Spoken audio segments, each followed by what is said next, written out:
Bom dia, boa tarde, boa noite. Estamos começando mais um Veias Abertas e hoje a gente vai falar sobre a Colômbia. Quem tem assistido os Veias Abertas está vendo que eu tenho falado bastante sobre a Colômbia, porque assim como o Brasil, a Colômbia, né, os colombianos irão às urnas, né, na próxima semana, antes ainda de nós. Porém, assim como o Brasil, uma eleição histórica e muito caótica. Então, por isso, eu estou aqui com a Vanessa Martina, né, lá do Diálogos do Sul, que está. Você já está em Bogotá? Depois eu vou perguntar isso para ela, mas está na Colômbia com uma delegação justamente para fazer toda essa cobertura dessas eleições, que, como vocês já estão vendo aqui no tema, eleições que estão extremamente violentas. Então, bom dia, Vanessa Martina, e responda para nós. Você está na Colômbia? Onde é que você está? Sim, eu estou em Bogotá, cheguei ontem pela manhã, aí até se estabelecer e tudo, dar uma descansada, então, mas estou aqui desde ontem com a equipe da Comunicação, estamos em 3, no sábado chega o quarto aqui, aí a gente está completo. Desculpem aqui o cenário, aqui não tem como, o hotel é pequeno e... E como é que está a situação? Porque eu estava conversando esses dias com a Ana Prestes, lá na revista Uhum. Fórum, sobre isso, né? Como é triste a gente ver que o Gustavo Petro, né, que é o candidato à presidência pelo Pacto Histórico, né, que é o pacto de diversos partidos de esquerda, de centro-esquerda, partidos progressistas que querem uma mudança para a Colômbia, né? Está tendo que fazer discursos super protegido, porque ele está recebendo, né, tendo que interromper a atividade de campanha por conta de ameaças de mortes que ele está sofrendo dos milicianos, né, que na Colômbia chamam de paras, mas são os milicianos, né, envolvidos com o narcotráfico, com o crime organizado, que não querem de jeito maneira que Petro seja presidente. Então, como é que está esse clima assim geral na Colômbia? As pessoas estão com medo? O pessoal do Pacto Histórico está confiante numa vitória? Como é que eles estão lidando com isso agora, né? Olha, eles estão sim confiantes numa vitória já no primeiro turno. É muito possível, as pesquisas trazem esse indicativo dessa possível vitória no primeiro turno. E é um movimento importante de ganhar já no primeiro turno, justamente para evitar um segundo turno de mais violência, de mais atrocidades, porque, primeiro, que é uma nova eleição, né? O Fico Gutiérrez, ele saiu. Fico Gutiérrez é o candidato apoiado pelo uribismo, pelo ex-presidente Álvaro Uribe. Ele saiu de uma votação quase nula, né? No começo das pesquisas, ele nem aparecia. E ele dá um boom justamente porque ele tem todo o apoio do ex-presidente e de toda a rede armada em torno do uribismo. Então, numa segunda volta, a gente pode imaginar o tipo de ações, o tipo de jogo político que vai ser estabelecido aqui no país para tentar fazer esse Fico Gutiérrez presidente. Então tem toda essa coisa assim de ganhar no primeiro turno, de vamos, né, vamos fazer uma campanha para cima.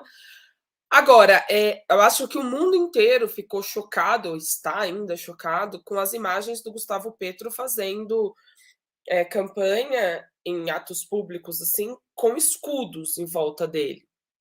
Tanto o Petro quanto a Francia Marques, que é a sua vice-candidata, né, a vice-presidente, eles estão jurados de morte. E a gente não pode esquecer que estamos falando de um contexto em que os políticos são assassinados, e isso nas ruas, enfim, não é algo até que tem que derrubar avião, sabe? É execução mesmo. No caso da Unidade Popular, foram assassinadas mais de 5.000 pessoas de um partido inteiro. Então, a violência política é muito forte, por isso há uma preocupação enorme em torno, principalmente dessas duas figuras, do Petro e da França, para garantir que o voto popular, que o desejo das pessoas seja atendido, né, seja aí garantido. E rapidamente, assim, vendo a TV e sentindo um clima, ainda não tive muito tempo de ir para a rua, né, como eu disse, eu cheguei ontem, mas há toda uma questão também de um entendimento de o povo quer câmbio, né? O povo quer mudanças. E um temor de que, caso não haja essa mudança, porque o Fico Gutierrez é justamente a continuidade, vem Uribe, o Santos, o Juan Manuel Santos, ele foi eleito pelo Uribe, depois eles romperam, e o Ivan Duque também foi eleito pelo Uribe. Então é uma continuidade de uma política econômica e social muito longa. E as pessoas falam: não, o povo quer mudança. Se essa mudança não acontecer nas urnas, é capaz de a gente ter uma situação de um conflito político muito intenso, porque nós vimos aí no ano passado o paro nacional, que foi essa efervescência, quando a população saiu na rua, é uma população muito ativa, saiu na rua para pedir aí mudanças e mais direitos. Quando você fala disso, desse câmbio, é interessante que a gente lembre que fez um ano, né, do grande paro nacional. Aquele paro nacional, ele não foi simplesmente uma greve geral, não foi o povo, foram vários setores, né, do povo mostrando que eles exigem mudanças, que eles não querem mais que a Colômbia continue da maneira que está, porque as pessoas estão morrendo, não só pela violência, mas pela desigualdade, pela pobreza, pela falta de terras, porque aí a gente tem que lembrar, né, que esses narcotraficantes, eles expulsam as pessoas de terras, que o desplaçamento na Colômbia é uma realidade muito violenta, é uma realidade, infelizmente, de diversas populações tradicionais, inclusive dos indígenas, né? Recentemente, vários indígenas estavam acampados em um parque nacional em Bogotá, porque justamente os territórios deles foram tomados, né, por esses narcotraficantes que roubam terras para, né, plantar a folha de coca, que, novamente, eu sempre falo isso, mas é bom lembrar, não é usada somente para cocaína, também é usada para muitos fins medicinais e tradicionais por diversos povos indígenas sul-americanos. Mas, né, no caso deles, eles estão plantando para cocaína, então eles roubam esses territórios, ou então eles deixam essas pessoas desses territórios trabalhando como escravas para esses cartéis, né? E elas basicamente têm a escolha: ou vai embora, ou trabalha como escrava, ou muitas vezes não é nem essa escolha, ou vai embora ou morre, né? Então a gente está vendo. Peraí, que a Valessa voltou aqui, acho que como ela está no hotel. A internet. O Wi-Fi está bugado. Tá. Mas só para resumir, então...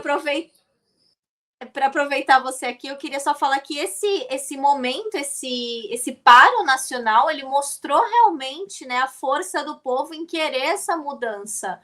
E eu acredito que essa eleição, vou até perguntar se você concorda comigo, é muito reflexo disso, né, desse paro nacional.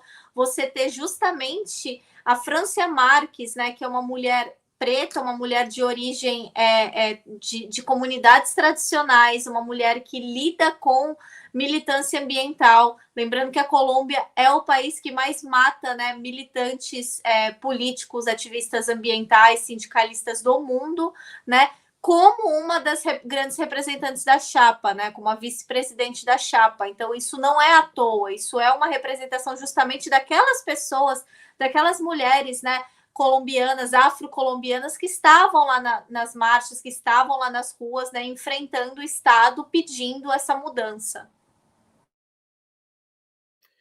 Justamente, Natália, esse paro nacional, ele mostra algo que eu acho que a gente, no Brasil, não tem muita dimensão.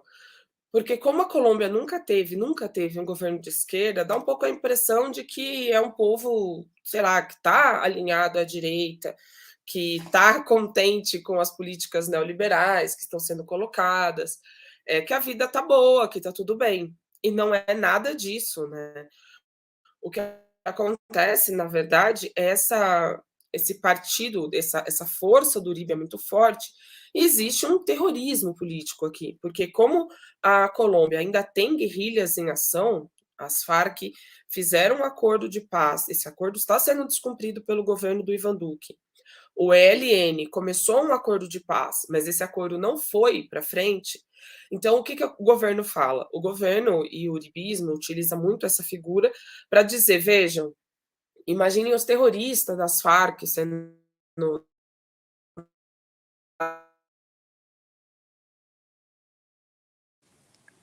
Ixi, Vanessa, você travou. Voltei? Voltou, voltou. Oh, Deus. Então eles colocam a questão da guerrilha, manipulam, tergiversam sobre esse tema para deixar a população com medo, né? Só que a população, na verdade, ela quer a mudança. Tanto ela quer a mudança que foi isso.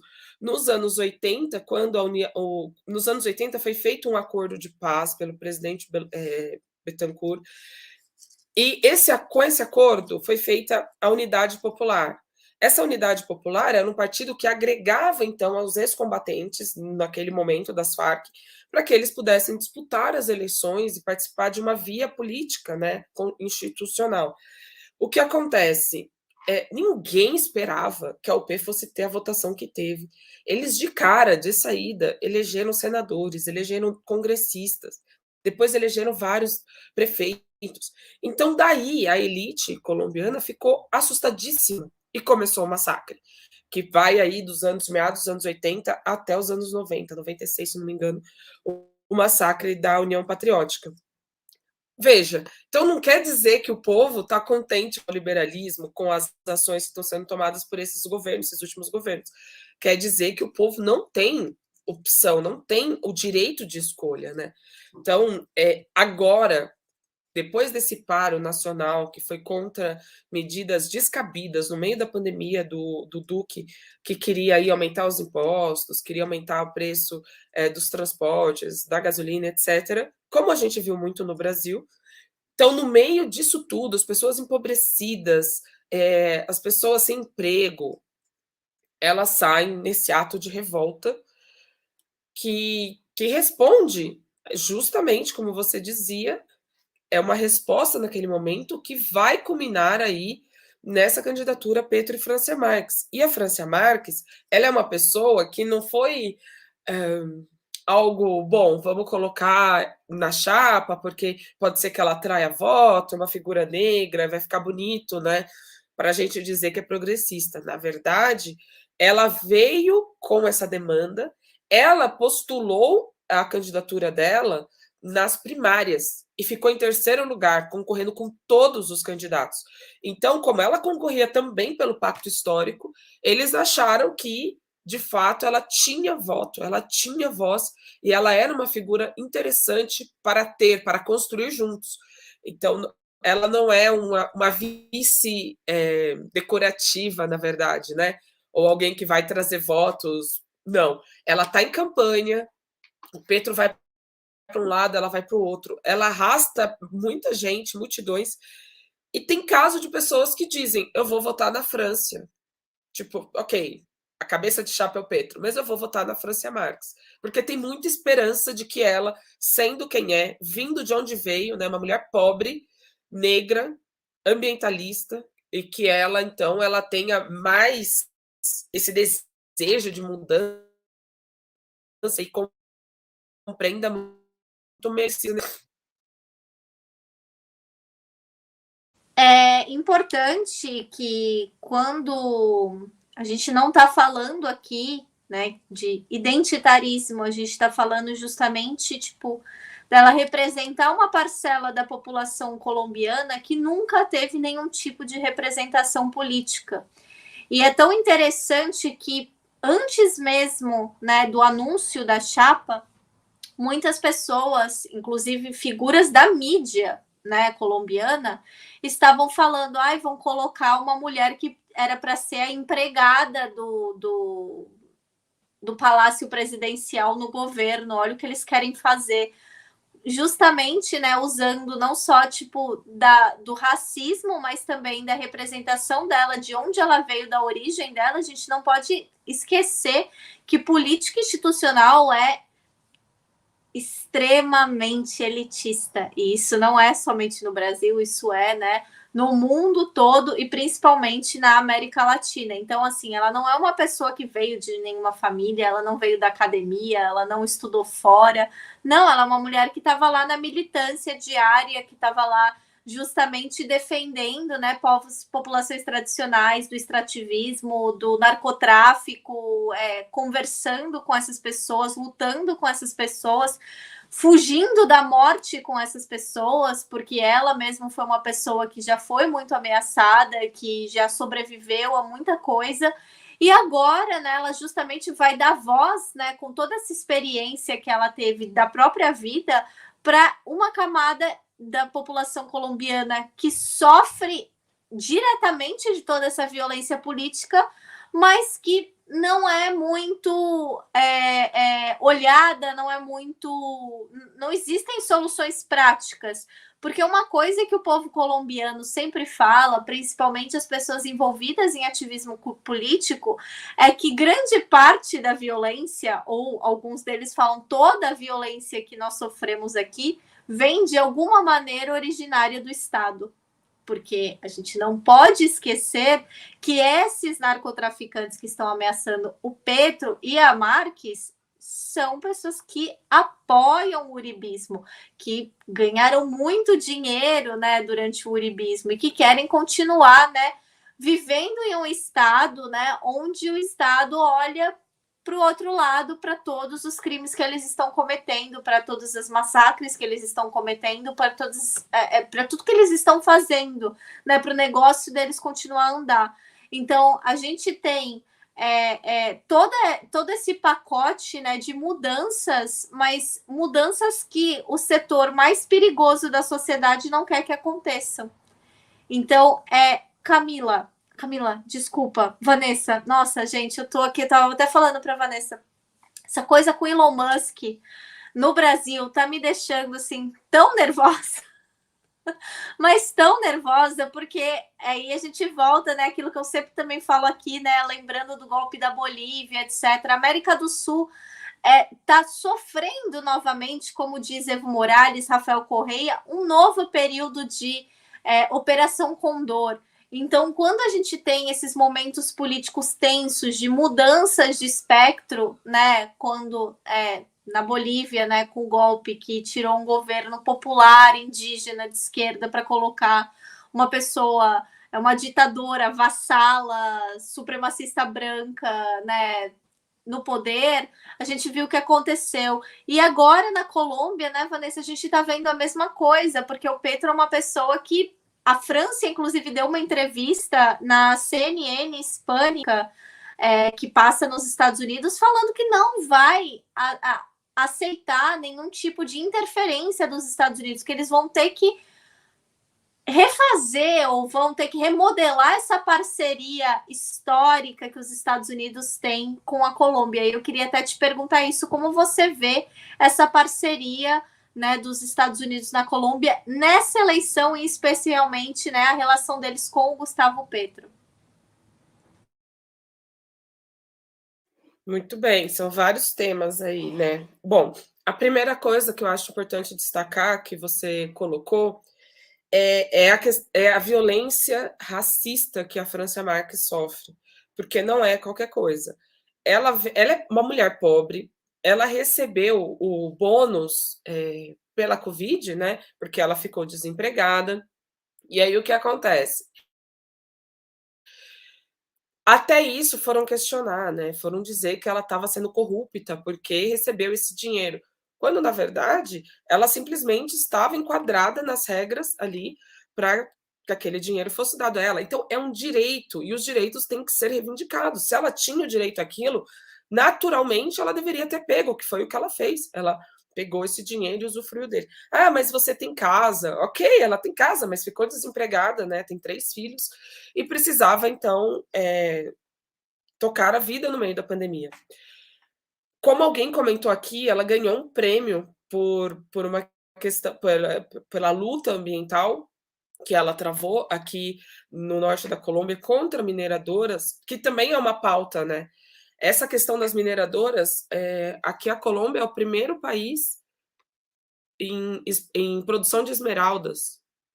A Colômbia é muito rica, gente, é uma coisa impressionante. Então produz esmeraldas, produz muitas flores. E a questão é essa, né? Como que a elite colombiana recebe isso? O censo aqui não é tão rigoroso ou tão, vamos dizer, preparado para essa questão da negritude.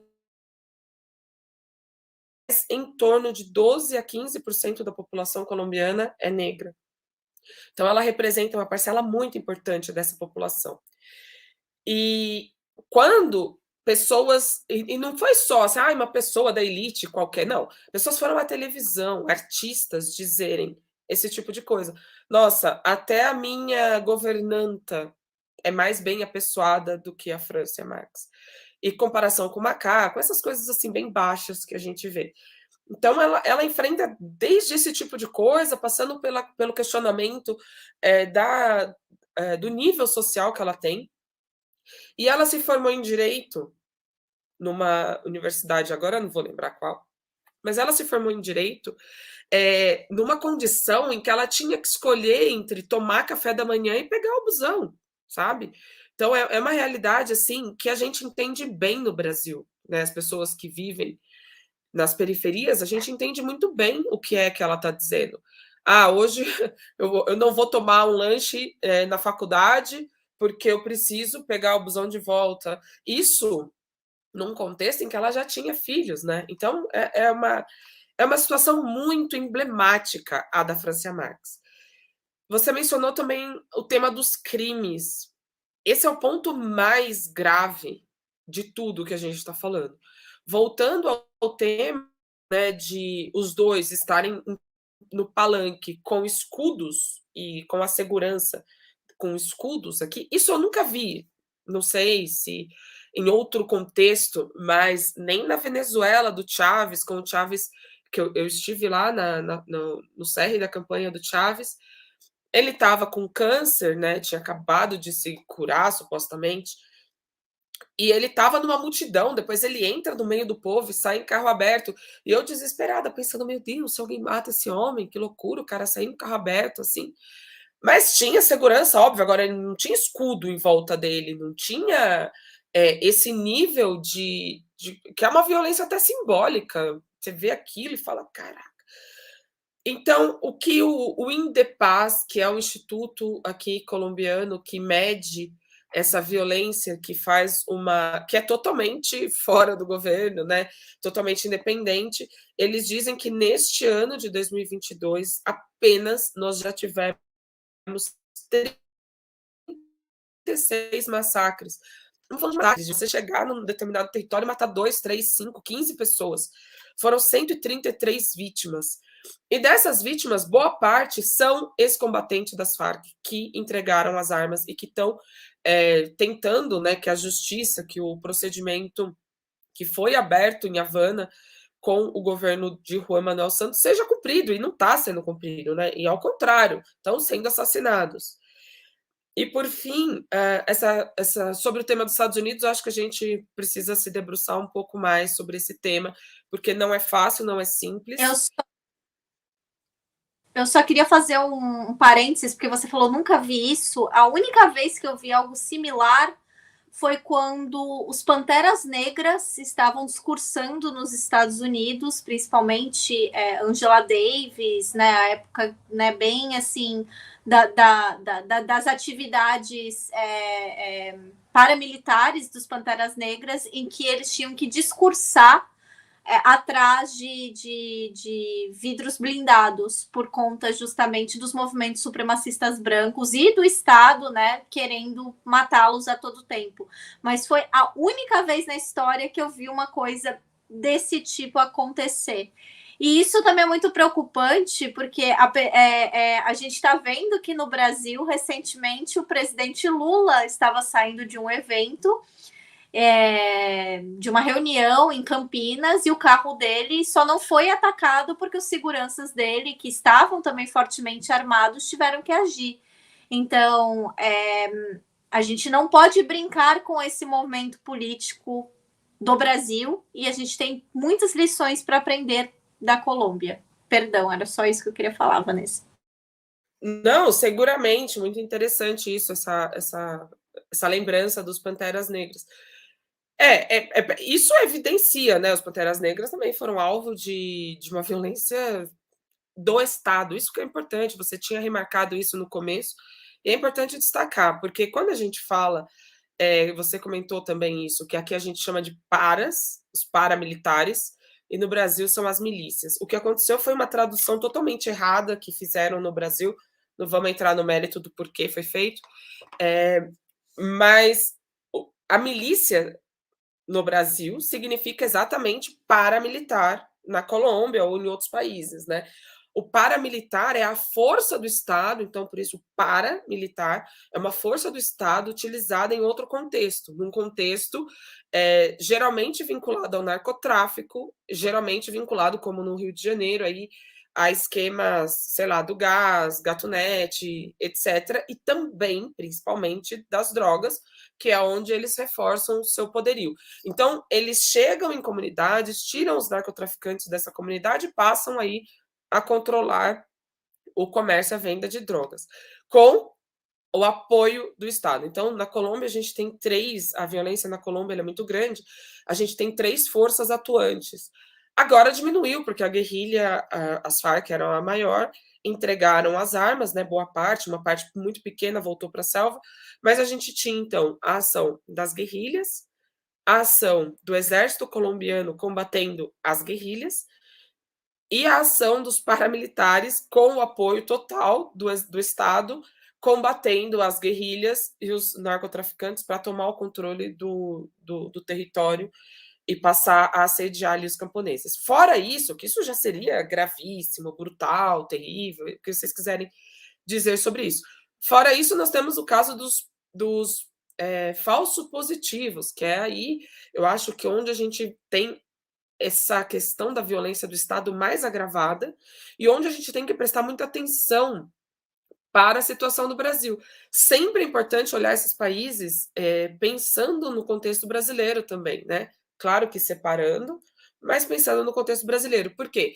Porque com o estímulo do Estado colombiano, principalmente durante a gestão do Uribe, para que os guerrilheiros fossem mortos, não querem capturar, não quer trocar, quer matar. O Estado passou a dar um brinde, bonificações para o exército a partir dessas mortes. Então, o que o exército começou a fazer? Matava camponeses, colocava um uniforme das Farc, botava uma arma fria ali e contabilizava como guerrilheiro. Isso foi feito massivamente, não foi um caso isolado, uma pessoa, foi massivamente.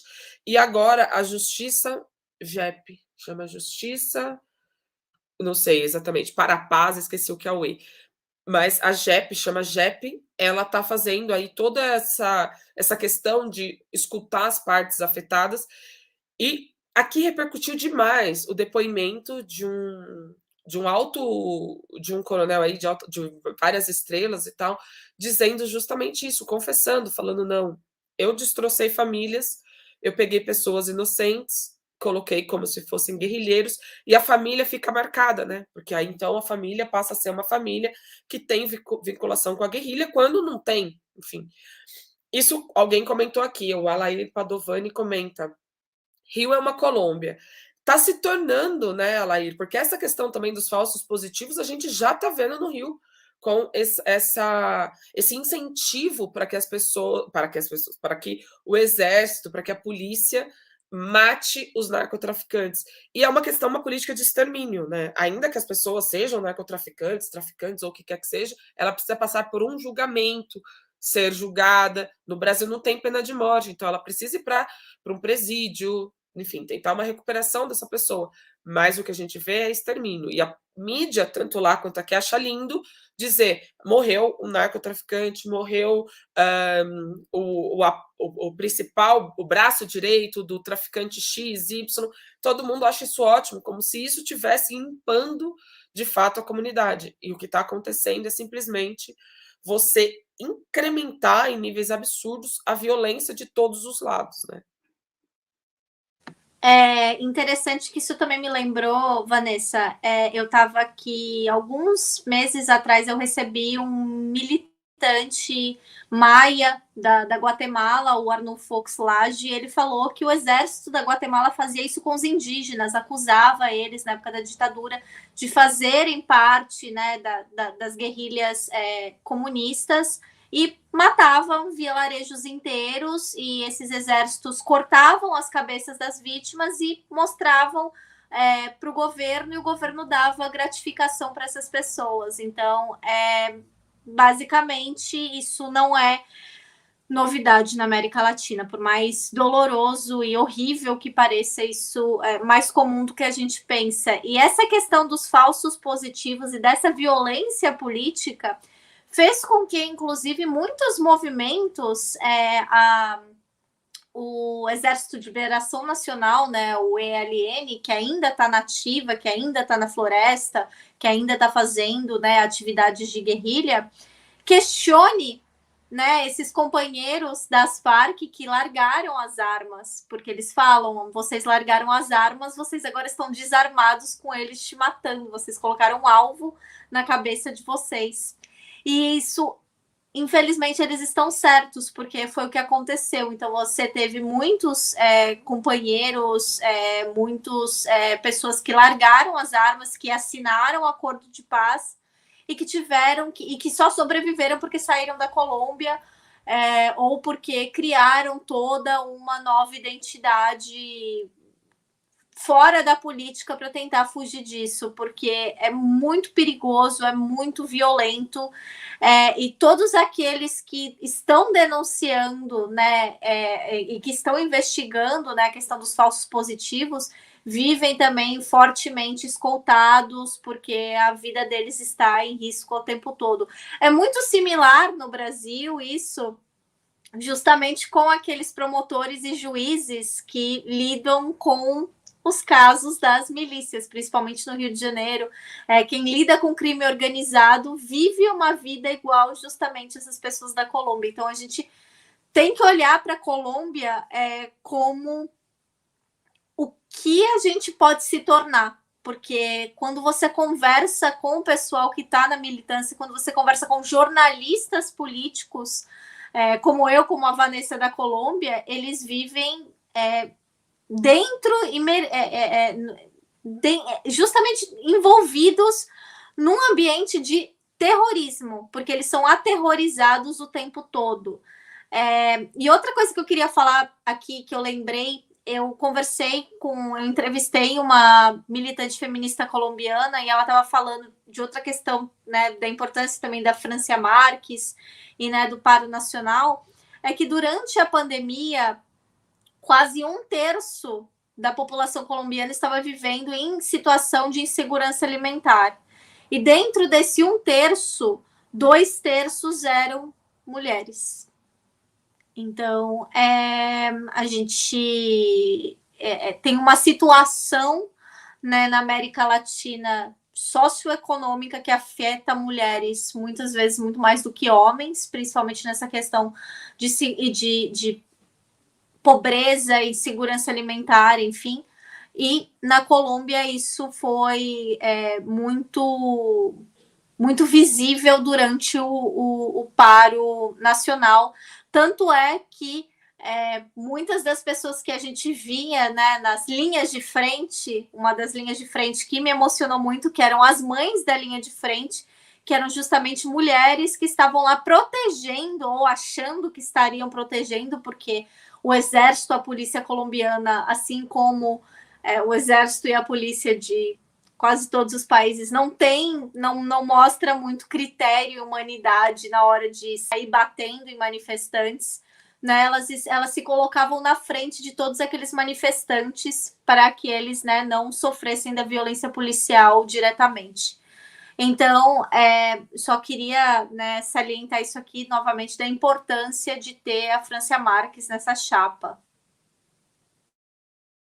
Essa questão das mulheres é muito importante aqui, e a gente pode imaginar que só um lado está correndo, discutindo isso com seriedade, né? O que acontece? A entrada da Francia Marques no jogo fez o. É bem interessante, porque o tabuleiro político muda. Passam. Então, Fico Gutierrez, que é isso, né? Uribista, é o status quo perpetuado. Ele começa a colocar esse tema dentro da campanha dele. Começa a colocar o tema das mulheres, começa a colocar o tema até mesmo aí da violência racial, mas de uma maneira bastante inócua. O Fajardo também faz isso. O Fajardo é o terceiro colocado. Também coloca essas questões, também passa a trazer. Ele é chamado de centro, o Fajardo. É complicadíssimo, porque não é centro, é direita, porém o Gutierrez, o Fico Gutierrez está à extrema direita, né? Então, se ele está à extrema direita, botam o Fajardo num centro. Essas coisas de como o espectro, né, vai se colocando.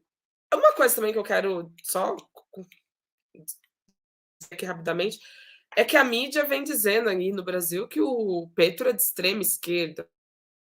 É uma esquerda, ok, uma esquerda. Não tem nada de extremo, nenhum extremismo. Ele não fala em fazer nenhuma revolução. Ele fala em reforma agrária, distribuição de terras, mas não vai confiscar as terras, né? Vai fazer um bom território aqui, né? Eles tentamos comprar pelo Estado e fazer uma distribuição. Essa é a reforma agrária. Mas é um terrorismo, como eu disse, né? Um terrorismo midiático bastante grave. Ainda sobre o tema das mulheres, aqui o que eu vi, assim, já que uma questão que me chamou bastante atenção foi, imagino que isso também em outros lugares, né? Mas que as mulheres colombianas foram as primeiras a serem afetadas pela pandemia. Então tem a questão do cuidado. Eu não sei bem como que funciona aqui um esquema de creches, por exemplo, para os filhos ficarem em determinada instituição enquanto as mães vão trabalhar, né? Mas as pessoas, a Francia Marques e, enfim, outras mulheres feministas falam muito da questão do cuidado e como isso afetou as mulheres. Há uma discussão, eu penso que mais ou menos como aconteceu. Travei, voltei. Eu penso que mais ou menos como aconteceu na Argentina, que a Argentina determinou que o cuidado doméstico é trabalho e que, por isso, ele pode ser contabilizado na carteira de trabalho e a mulher pode aposentar. Aqui ainda é uma coisa muito incipiente, estão começando a falar sobre essa questão do cuidado e de que o Estado precisa pagar por ela. Mas eu ainda não vi nada que seja com uma proposta bem fechada de como isso vai ser feito. Mas é isso. Então, as mulheres muito afetadas pelo tema do cuidado foram as primeiras a perder o trabalho, as primeiras a entrarem aí no que a gente, sei lá, pode chamar de isolamento social e todas as questões da pandemia. E são as últimas a saírem, ainda não saíram, né? Então, as mulheres, os homens recuperaram seus empregos, as mulheres não. E aí você tem uma questão que é isso, que perpassa toda a América Latina também, que é famílias monoparentais, mulheres que cuidam da família, as únicas dele lá, e elas não estão trabalhando, porque não conseguiram se recuperar no período de isolamento, de pandemia. Então, esse é um tema que está bem interessante, assim, de acompanhar esse tema das mulheres, principalmente pelo lado alguém também comentou aqui no chat, faz bastante tempo já, ficou lá para cima, mas a questão, você falou, comentou também a questão do identitarismo e tal. É um tema complicado, desde a minha visão, desde uma mulher periférica, jornalista, vamos botando aí um monte de questões, porque eu não gosto desse termo, identitarismo, eu acho que ele está bastante estigmatizado, parece que é uma coisa que não é.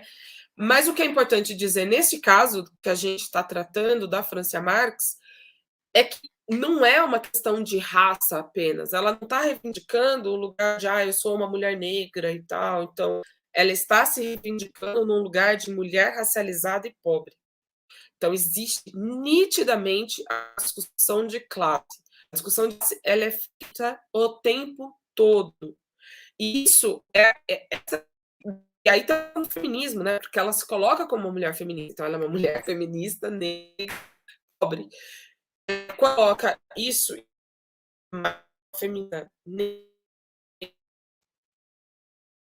criadora, então do identitarismo, ela meio que se esvai. Ela está colocando essas demandas, que são demandas. Ai, eu tô travando, né? Travou aqui. Ok. Voltou. Aí. Então, ela se coloca nessa questão de ser mulher, feminista, negra, pobre.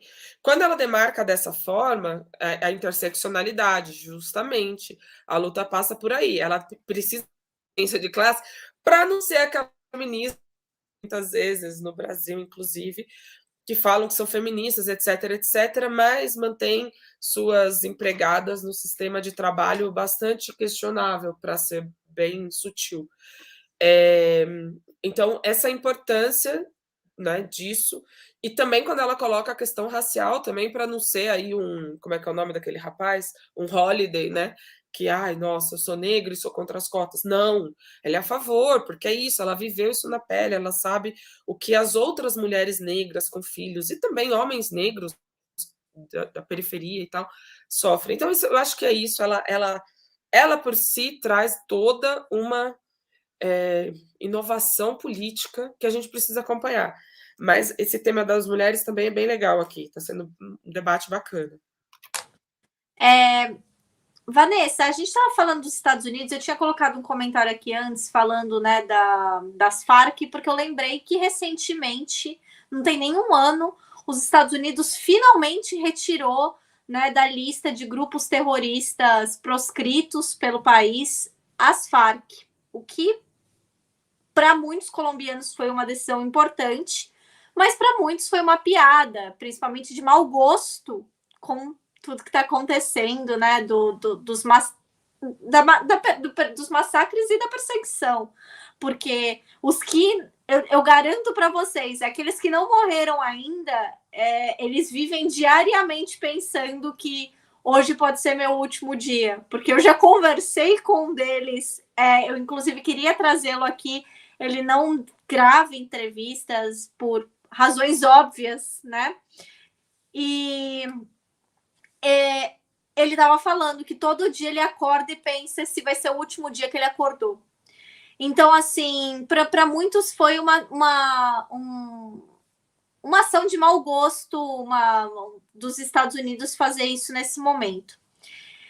Recentemente, a gente também já falou disso aqui no Veias Abertas, tem programa aqui, se eu não me engano, com o querido André Takahashi, a gente falou sobre a visita, né, do Petro ao Biden um pouco antes das primárias, né? E nessa visita, o Biden disse que eles tinham uma parceria modelo com a Colômbia e obviamente, né, o Duque, desculpa, não o Petro, o Duque. O Duque, né, falou que queria continuar essa parceria. O Biden mandou vários assessores, emissários à Colômbia, e esses emissários não se encontraram com o Petro, nem com o Pacto Histórico, mas se encontraram com todas as outras, né, candidaturas, o que, obviamente, é uma bandeira vermelha, né, um alerta muito significativo de que os Estados Unidos não quer o governo do Petro lá. O que, ai, Natália, lá vai você com o anti-imperialismo, com os Estados Unidos é mal e odeia a América Latina. Não é isso. É isso, mas os Estados Unidos, eles querem um governo que seja disposto, que esteja disposto a ser tratado como marionete. A Colômbia sendo a Israel da América do Sul e estando numa posição estratégica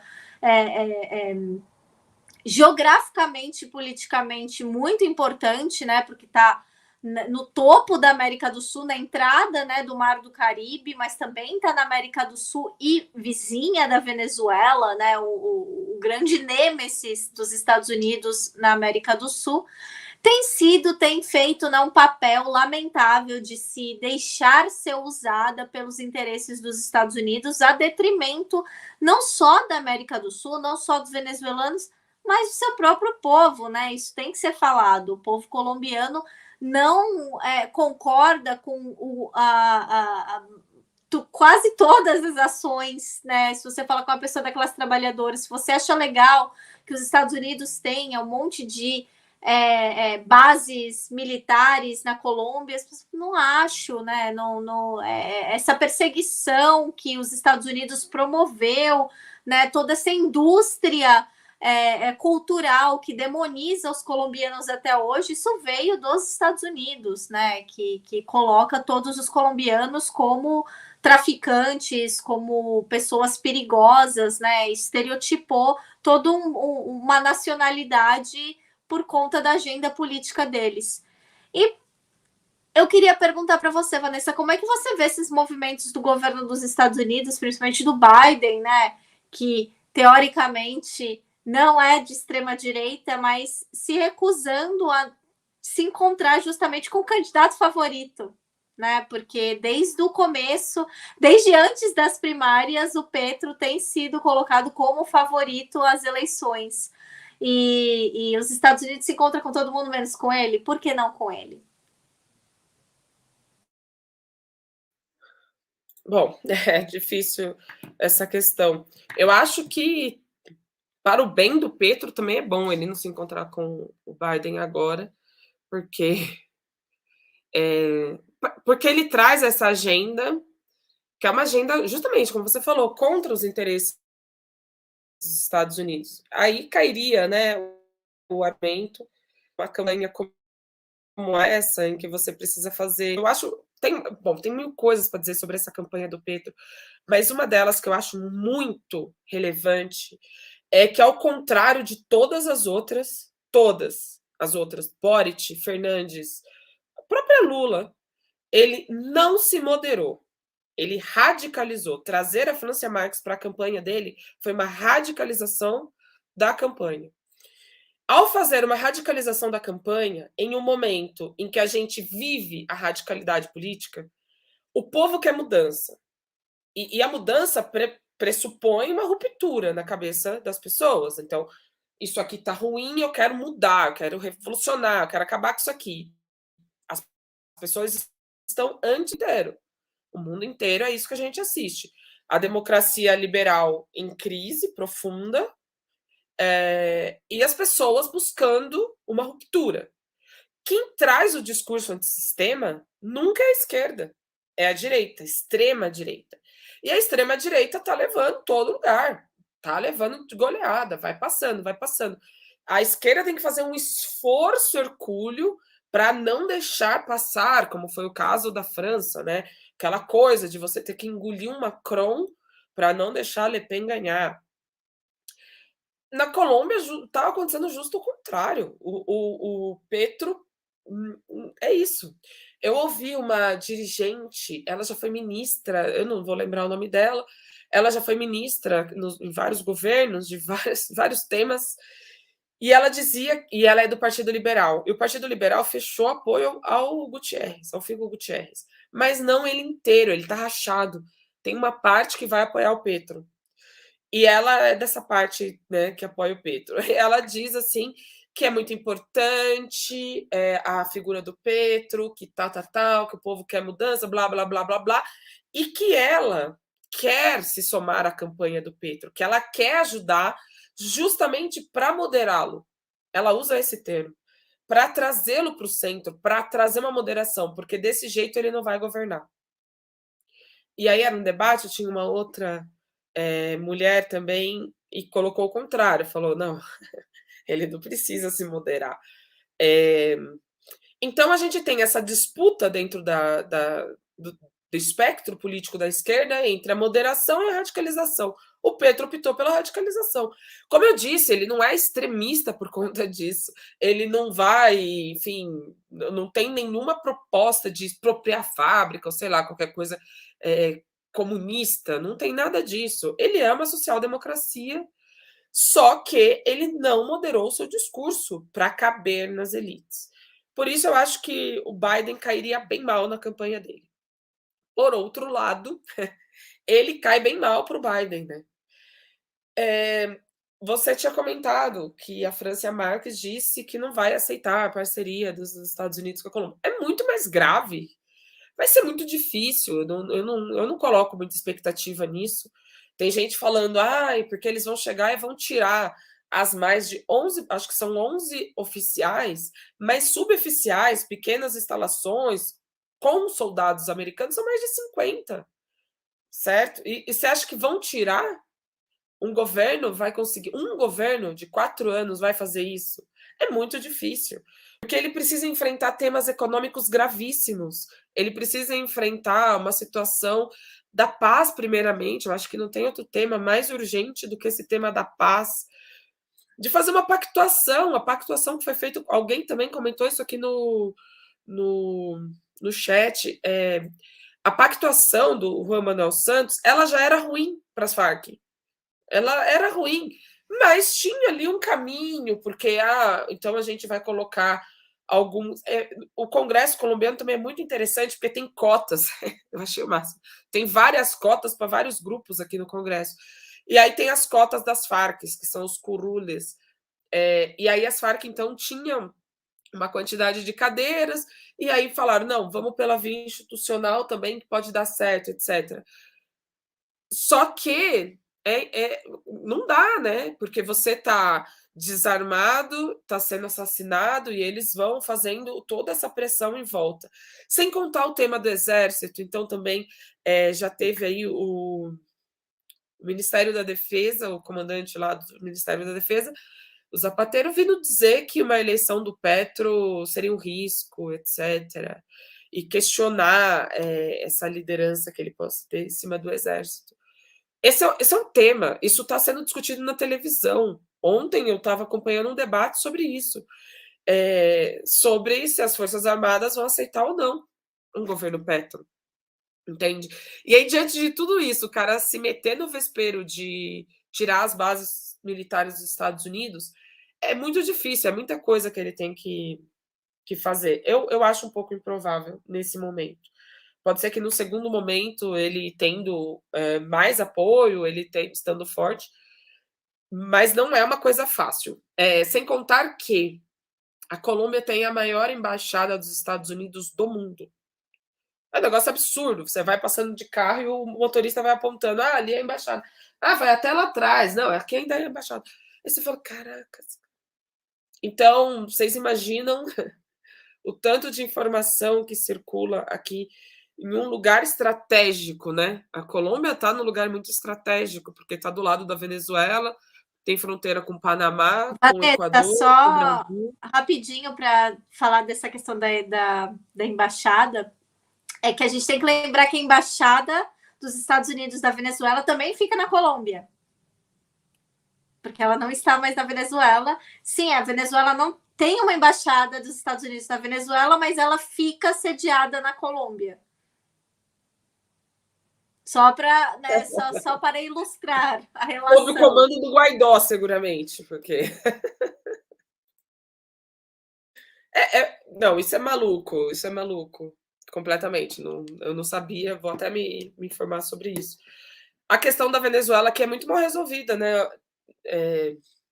Tem um caso, por exemplo, de crianças venezuelanas sozinhas. Então, não sei exatamente o que aconteceu com os pais, sabe-se lá, mas que estão aqui, sozinhas. Então, elas estão sob tutela do Estado colombiano. E aí tem um problema. Olha o nível do problema. Como os dois países não têm relações diplomáticas, o governo colombiano não consegue fazer nada. Então, não consegue entrar em acordo com a Venezuela para levar essas crianças de volta e buscar os pais. Mas as crianças também não podem ser adotadas por colombianos, que é isso que o governo Duque quer fazer. Quer dar cidadania colombiana para as crianças do nada. Do nada, então as crianças são colombianas e podem ser adotadas, sem levar em conta o pai, a mãe, quem ficou na Venezuela, qual é a situação, o que aconteceu, sem levar em conta nada disso, porque não tem relações diplomáticas, eles não podem fazer nenhum acordo de concertação dessa situação, né? Então, e a quantidade de venezuelanos aqui também é muito grande, e é isso, não tem nenhum elo de comunicação entre os dois países, porque a gente sabe, a Colômbia, mais do que se meteu em assuntos, né, da Venezuela, a Colômbia tentou bancar um golpe contra a Venezuela. Então, é uma situação bem grave, assim, bem. Não, é muito. E essa questão dos Estados Unidos, da embaixada, eu só sei porque o que acontece? Eu, assim, como eu escrevo sobre o Brasil para mídias estrangeiras, eu acabo, né, conhecendo, né, todos esses correspondentes, os bons e os muito ruins, os que estão justamente trabalhando para, né, pró uma agenda, né, tipo, do que o Império quer para a América Latina. E essa embaixada da Colômbia, dos Estados Unidos da Venezuela, que fica na Colômbia, é até complicado falar, né? Parece louco isso. Ela sempre dá cursos de capacitação para jornalistas que falam inglês falarem sobre a Venezuela. Por que os Estados Unidos, está dando cursos para jornalistas que querem falar sobre a Venezuela na Colômbia em inglês? É para falar bem do governo? É para reportar alguma coisa, né? O triunfo do chavismo, né? Do governo do Maduro? Não é, né, gente? Não é. E eu tive uma vez acesso a uma dessas aulas, né? Porque eles dão material, eu tive acesso a esse material. Era assim, lamentável, era basicamente oferecendo no final do curso, né? Era basicamente um curso que estava dando quase que bolsas de estudo para ir para os Estados Unidos, né? Para aquelas fundações que os Estados Unidos financia, para que esses jornalistas fossem lá, né, quando completassem o curso, podiam aplicar e se especializar para poder voltar para a Venezuela, né, para poder voltar para a Colômbia para escrever sobre a Venezuela, falando, né, justamente a agenda que o governo dos Estados Unidos queria fazer. E uma coisa, quando a gente fala, como você falou, o estigma do identitarismo, por isso que eu trago sempre esse tema aqui no Veias Abertas, é interessante falar, que eles estavam pedindo justamente para que pessoas não brancas de origem afro-venezuelana ou afro-colombiana, pessoas de origem indígena, mulheres e LGBTQIA+, aplicassem para essa bolsa. Então, para tratar sobre esses temas desses países. Então, quer dizer, é uma agenda, eles têm uma agenda realmente em relação a isso na Colômbia, eles têm uma relação histórica muito complicada que vai lá desde, se você conversar com alguns venezuelanos, eles vão até falar, eles traíram o plano do Bolívar, né, mais de 200 anos de traição. Então, assim, é uma relação histórica muito complicada, mas a gente tem que, né, torcer pelo melhor e torcer para que a gente, para que essa transição, para que essa eleição, né, do Petro, que ele vença e que essa transição seja o menos violenta possível, porque violenta a gente sabe que vai ser. Isso é triste, né? Violenta a gente sabe que vai ser, já está sendo, inclusive. Essa questão dos jornalistas me toca muito, né? Porque desde o Brasil, o que a gente sabe de América Latina é muito complicado, porque passa pelos filtros das agências de notícias, AFP, Reuters, etc. E aí, quando eles pegam e fazem esse tipo de ação, eu assim, claro que a gente duvida sempre de qualquer boa intenção que parta de lá. Não dá para pensar que eles querem formar jornalistas para os jornalistas serem decoloniais, serem pessoas críticas, serem anti-imperialistas. Provavelmente não, né? A ideia é mostrar o quão maravilhoso é o império e quão belo por dentro, como as coisas funcionam, né? Ao contrário, sei lá, nossa internet não funciona, tecnologias maravilhosas para o jornalismo. A questão do identitarismo, eu acho que ele cabe nesse sentido aí que você está dizendo. Então, é uma uma corrupção das pautas originais, né? Então você tem a pauta da negritude e nós, pessoas negras, queremos ser jornalistas e falar de qualquer coisa, né? Eu falo de América Latina, não falo de temas estritamente raciais. Mas quando a gente vê espaço para isso em muitas mídias, agora tem mudado um pouco, mas era para falar de questões raciais, né? A gente tem uma máxima, e existe essa máxima dentro do movimento negro também, que nós só existimos em novembro, né? Quando é para o 20 de novembro, aí, nossa, aparece jornalista, aparece especialista, aparece gente de todo lado para falar. Passou novembro, apaga de novo e a galera não existe. Então, quando fazem esse tipo de ação, para mim, vejo lá jornalista até conhecido, pessoa que é uma pessoa bem intencionada, mas vai fazer esse tipo de curso, vai fazer esse tipo de ação, eu já boto um xizinho ali, uma interrogação, porque ali eu já passo a duvidar bastante do que está acontecendo. E é isso, o tema Colômbia e Venezuela está na pauta, eu acho que também uma das primeiras questões que Petro tem que fazer, se eleito, e esperamos que isso aconteça. Não vamos ser hipócritas e dizer que sou de outra, não sou. E esperamos, então, que isso aconteça, né? Mas eu acho que essa questão de resolver a situação com a Venezuela é urgente. Deve ser a primeira coisa que ele tem que fazer. Primeiro, por isso, pela quantidade de venezuelano na Colômbia, pela quantidade de colombiano na Venezuela, e por esse tipo de concertação que precisa ser feita, mas também para acabar as hostilidades. São países irmãos, e como irmãos, né? A gente não tem briga com os nossos irmãos, tipo, porque a mãe gosta mais de você, o pai, não sei o quê. Tem esse tipo de coisa, eu acho que passa por isso essa questão colombo-venezuelana, mas eles precisam urgentemente se entender, porque eles só vão sair dessa juntos, gente. Não tem como. Não tem como. Todo dia você vê notícia na fronteira venezuelana, grupos paramilitares colombianos atacando, desestabilizando. A quantidade. Agora deu uma diminuída, mas a quantidade de petróleo, de gasolina, né? De gasolina que saía da Venezuela, traficada para a Colômbia, era enorme. Então, assim, não tem condição. Os dois países são irmãos e precisam. E eu acho que isso vai ser bom para todos, para a América Latina inteira, que se restabeleçam essas relações. Infelizmente, a gente até passou nosso tempo aqui, mas a gente nem vê o tempo passar, porque o papo está muito bom e tem muita coisa para falar, mas a gente vai continuar falando de Colômbia aqui no Brasil 247. Sigam, né, as nossas redes, sigam a Vanessa, sigam. Eu até fui seguida aqui hoje, obviamente eu segui de volta o pessoal da.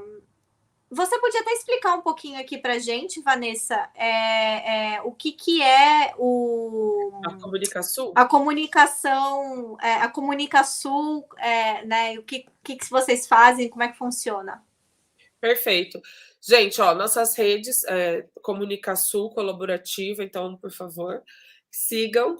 A gente está fazendo aqui a cobertura, né, direto da Colômbia. A Comunicasul, ela é como se fosse uma cooperativa de meios brasileiros que se juntam para fazer uma cobertura conjunta.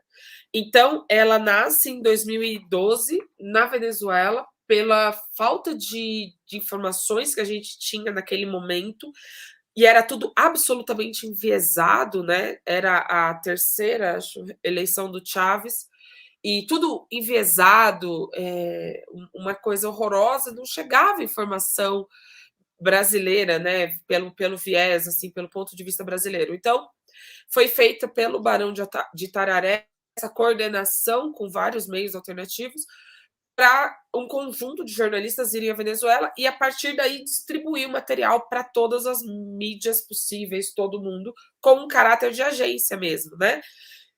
Então, a gente entra em contato com todo mundo e fala, olha, a gente está aqui, a gente está produzindo, se vocês quiserem reproduzir, a gente vai fazer vídeo, vai fazer foto, vai fazer tudo. Obrigada aí, as redes. A gente vai fazer tudo para, né, para ter o máximo possível de alcance. Então, nesta cobertura agora, nós estamos em 4 pessoas. Então, tem eu, que sou da Diálogos do Sul, o Felipe Bianchi, do Barão de Tararé, Leonardo Severo, do Jornal Hora do Povo, e o Caio, que está na Comunicação. E aí é isso, a gente faz o conteúdo e manda por e-mail para todas as mídias, para todo mundo que queira replicar o conteúdo. E agora a gente vai fazer também, estamos nos consertando, essa palavra agora eu fiquei consertando aqui, nos organizando aqui com uma turma de jornalistas internacionais aqui na Colômbia para fazer a mesma coisa, só que, né, na América Latina, pegar todo mundo que está aqui e tentar ampliar o máximo possível a repercussão, né? Porque, cara, é muito caro, então os sites não têm condição de enviar correspondente, né? Então a gente tenta fazer um pouco esse trabalho de estamos aqui, nos usem.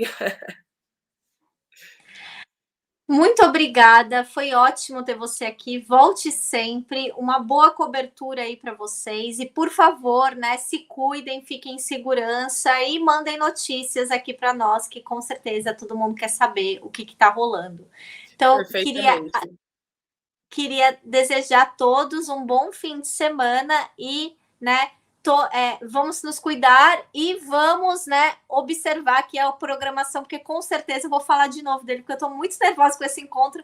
A gente vai trazer aqui no 247 mais informações sobre essa reunião do Elon Musk com o Bolsonaro, né, e o que ele quer com a Amazônia, porque vamos lembrar que a Amazônia não é só do Brasil, a Amazônia, por exemplo, também, né, é da Colômbia.